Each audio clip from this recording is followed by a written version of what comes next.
Hello everyone, আজকে একদমই আমার এলোমেলো দিন। কারণ আজকে আপনাদের ভাইয়া বাসায় অফিসে যায় নাই, তাই আমার ঘরও এলোমেলো, আমিও এলোমেলো, আমার দিনটাও এলোমেলো। দেখবেন কি করতেছে, ঘরটার কি অবস্থা আমি দেখাচ্ছি। ছেলে মানুষগুলি বাসায় থাকলে ঘরটা কেমন জানি এলোমেলো থাকে, যতই গোছাই তারপর কেন জানি গোছানো থাকে না। এই জিনিসটা আমি খেয়াল করছি যে আপনাদের ভাইয়ের শরীরটা ভালো ছিল না, আর অনেক বেশি বৃষ্টি হওয়ার কারণে সে অফিসে যায়নি, বাসায় ঘুমাচ্ছিল আর আমি তাকে ডিস্টার্ব করতেছিলাম। আমার এত বেশি ঘুমাতে দেখলে খুবই হিংসা হয়, একদমই ভালো লাগে না, বোরিং লাগে। আমি বাবুকে নিয়ে ঘোরাফেরা করি, কাজ করি, আর সে পড়া পড়া ঘুমায়, তো আমি খুবই বোরিং ফিল করতেছিলাম। কেমন বৃষ্টি, এটা হলো তার 2 দিন পরের ব্লগ। বাবুকে নিয়ে আমি ওষুধ আনতে যাচ্ছিলাম, বাবুর শরীরটা খারাপ, বাবুর তো একটু পেটে সমস্যা আছে, আমার সাথে পেট, তো এই জিনিসটা কদিন পরপরই হয়। বাহিরের কোনো কিছু বাবুকে খেতে দিতে পারি না, এগুলি খেলেই বাবুর পেটটার ভিতরে সমস্যা দেখা দেয়। বাইরের খাবার তো আমি একদমই দিই না, যা দেয় আমি ঘরে দিই। আর এই তো এখানে সে অনেক পাকনা, এই যে দেখতে পাচ্ছেন তাকে আমি গল্প শোনাচ্ছিলাম, আর বাইরে বৃষ্টি হচ্ছিল তাই আমি একটা জায়গায় দাঁড়িয়েছিলাম, আর সে দুষ্টামি করতেছিল। তো ওষুধ টষুধ নিয়ে চলে আসছি ওইখানে, আর বৃষ্টি এত বেশি বৃষ্টি ছিল যার কারণে আর ভিডিও করা সম্ভব হয় নাই। তো আমার আম্মুরা আসছিল গাজীপুর থেকে নানু বাসায়, তো আম্মুদের সাথে দেখা করতে যাচ্ছিলাম অনেক খুশি মনে, আর মেহতাজের সাথে কথা বলতে বলতে। আর এরকমভাবে একটু পা না দেখালে কি আর হয় বলেন, একটু দেখবেন আমি কী জুতা পরছি, আমার মেয়ে কী জুতা পরছে। আর আপনারা কিন্তু ঠিক মতো ভিডিও দেখেন না আমার সবাই। কোথায় যাও নানুর সাথে দেখা করতে? কি নানুর সাথে দেখা করতে যাও? ওয়াও, তোমার জামাটা খুব সুন্দর, খুব সুন্দর জামা তোমার। কিছুদিন যাবৎ বাইরে যেতে বের হলে রিক্সাওয়ালাদের উপর আমার অনেক বেশি মেজাজ খারাপ হয়। যেখানে আগে 30 টাকা যেতাম সেখানে 40 টাকা, 50 টাকা, এমনকি 60 টাকাও তারা রিক্সা ভাড়া চায়। মানে তারা নিজেদেরকে কি মনে করে, সব থেকে আমি মনে করি যে বড় লোক হলো রিক্সাওয়ালারা, তাদের মন মতো তারা ভাড়া বাড়ায়, আর আমরা তো তাদের কাছে ঠেকা, আমাদের তো কোথাও যাইতেই হবে, তাই আমাদের সবার ঠেকায় পড়ে রিক্সাওয়ালারা যেই ভাড়াটা চায় সেটাই তাদের দিতে হয়। তারা কেন যে এরকম করে আসলেই বুঝি না।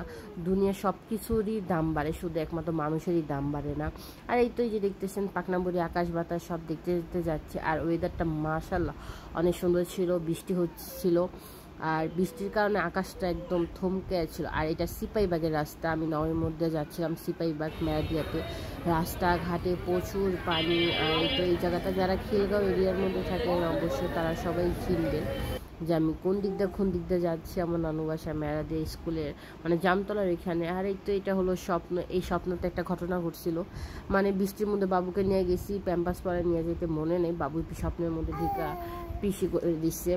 আর এই তো বাজার, এখানে একটু জ্যাম লাগছে, আর সামনেই দেখতে পারবেন এত পানি, রাস্তা ভর্তি। ভাগ্যিস রিক্সা নিয়েছিলাম, না হলে তো ঝামেলায় পড়ে যেতাম। রিক্সা অনেক সময় আমি হাইটা হাইটা যাওয়ার চেষ্টা করি বাবুকে নিয়ে, কিন্তু আসলে এত দূরের রাস্তা হাইটা গেলে অনেক বেশি কষ্ট হয়। আর এই তো দেখেন একদম মনে হইতেছিল সমুদ্র সৈকতের ফিল নিতেছিলাম, বাংলাদেশে কোথাও কক্সবাজার চলে আসছে, আমাদের খিলগাঁও এলাকার সিপাহীবাগ বাজারে চলে আসছে আমাদের সমুদ্র সৈকত। তো এখান দিয়ে যাচ্ছিলাম, আর রাহা তো প্রথমবার এরকম পানি দেখছে, বৃষ্টির পানি, আর ছোট মানুষ দেখা খুবই অবাকভাবে দেখতেছিল যে এই জিনিসটা কি।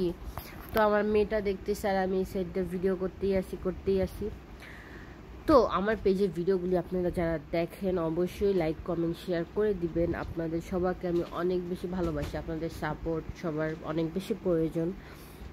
আমরা সবাইকে সাপোর্ট না করলে কেউ কোনো সামনে এগোতে পারবো না। আর ভিডিওটা এখানে মানে থেমে গেল কেন আমি কিছুই বুঝলাম না। হয়তো আমার ক্যামেরায় তখন প্রবলেম হয়েছিল, হ্যাঁ মনে পড়ছে, ক্যামেরায় সমস্যা হয়েছিল, যার কারণে ক্যামেরা একটু ভিডিওটা আটকে গেছে। আর এই তো পানি শেষ, সমাপ্ত। এই তো এখন চলে আসছি জামতলার এই দিকে নানু বাসায়। আর আমার আম্মু বিগত 8-9 মাস পর আসছে, সাথে ছোট বোন, যে বোনটাকে বিয়ে দেওয়া হয়েছে, যে মাদারীপুর থাকে, ও ও আসছে। আর আমাদের পিছিয়ে কিন্তু একটা স্বভাব আছে, জানি না কার কার পিছিয়ে এরকম স্বভাব। এই ভিডিওটা যারা দেখছেন, কারো যদি বাবু থাকে অবশ্যই জানাবেন। আমার বেবিটা সব সময় মানে ছোট থাকতেই ও এরকম হাত দুইটা এরকম করে রাখে, তো এটা কেন করে আমি বুঝি না, ওর এটা ছোটোবেলার একটা অভ্যাস। তো ভালোই লাগে, কিছু কিছু আর অভ্যাস আসে একদম ছোটোবেলার থেকে, যেটা মানে একদমই অন্য সব বাচ্চাদের সাথে মিলে না, এইটা একমাত্র আমার মেয়েই করে। এগুলি অভ্যাস সে কীভাবে পেয়েছে আমি নিজেও জানি না। মাঝে মাঝে দেখি খুব বেশি অবাক হয়ে যায়। আর বাবা আর আমি আর ভাবি যে মেয়েটা কার মতো হলো, আল্লাহকে অনেক বেশি বাঁচায় রাখুক। আমাদের দুজনের চোখের মণি, আমাদের কলিজার টুকরা বলতে গেলে। সব সন্তানই বাবা মার কলিজার টুকরা থাকে, কিন্তু আমার বাচ্চাকে আমরা অনেক বেশি ভালোবাসি। ওকে ছাড়া একটা সেকেন্ড আমাদের থাকা অনেক অসম্ভব। তো অনেক কিছু বলে ফেললাম মেয়েকে নিয়ে। তো এই তো ঘোরাফেরা করতেছি, ঘুরতে ঘুরতে জীবন যায়। যখন ঘোরা শুরু করি ঘুরতেই থাকি, ঘোরা কখন জানি শেষ হয় বুঝি না। তারপর এই তো বাসায় চলে আসি। মানে এটা একটু উল্টাপাল্টা ব্লগ, কিছুই মিলতেছে না সেটা আমি বুঝতেছি। আর এই তো দেখতে পাচ্ছি না আকাশটা কত সুন্দর। আমাদের বারান্দা থেকে এরকম আকাশের ভিউটা মাশাআল্লাহ অনেক বেশি সুন্দর আসে, সেটা আপনারা সবাই জানেন যারা আমার রেগুলার ভিডিও দেখেন। আর এইটা লাস্টে চলে গিয়েছিলাম একটা রেস্টুরেন্টে।